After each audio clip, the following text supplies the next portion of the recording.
Serial सरू में आ गया है बहुत ही धमाकेदार ट्विस्ट, जहां पर आप देखेंगे कि कामिनी को पता चल चुका है कि वो लड़की कोई और नहीं बल्कि सरू ही है।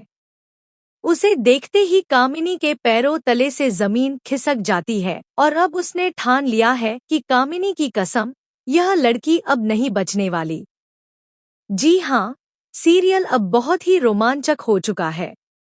दूसरी तरफ वेद बार बार सरू को प्रपोज करने की कोशिश कर रहा है, लेकिन सरू बार बार वहां से चली जा रही है।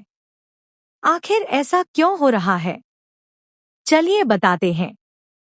लेकिन अगर आपने अभी तक हमारे चैनल को सब्सक्राइब नहीं किया है तो जल्दी से कर लीजिए। आने वाले ट्विस्ट में आप देखेंगे कि कामिनी एक स्केच आर्टिस्ट से चंद्रकांत और सरूजा की बेटी का स्केच बनवाती है। स्केच आर्टिस्ट हूबहू सरू का चेहरा बना देता है। इसके बाद जैसे ही कामिनी फोटो लेने जाती है, वह उसके लिए 25 लाख रुपए का हार लेकर जाती है, क्योंकि उनके पास पैसे नहीं होते। फोटो देखते ही कामिनी के पैरों तले से जमीन खिसक जाती है।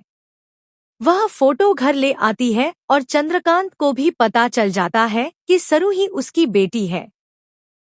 दूसरी तरफ वेद सरू को प्रपोज करना चाहता है, लेकिन सरू को याद है कि तारा ने क्या कहा था। इसी वजह से वह वेद को बार बार इग्नोर कर रही है और उसके सामने से गायब हो जाती है। यह बात वेद को बिल्कुल अच्छी नहीं लग रही है, लेकिन सरू के पास दूसरा रास्ता भी नहीं है, क्योंकि वह चाहकर भी वेद से दूर रहना चाहती है। इतना ही नहीं, कॉलेज में फुल्ला और उसका भाई मिलकर एक प्लान बनाते हैं और अनिका की कैंटीन में जाकर उसकी बेइज्जती करते हैं।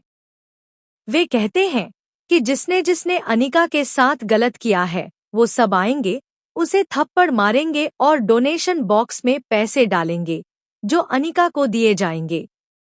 सबसे पहले रचना आती है और एक जोरदार थप्पड़ मारती है और कहती है, यू डिजर्व इट। इसके बाद अनिका की दोस्त भी आकर थप्पड़ मारती हैं, लेकिन सरू उन्हें रोक लेती है और सबक सिखाती है। वह फुल्ला को भी समझाती है कि यह सब गलत है।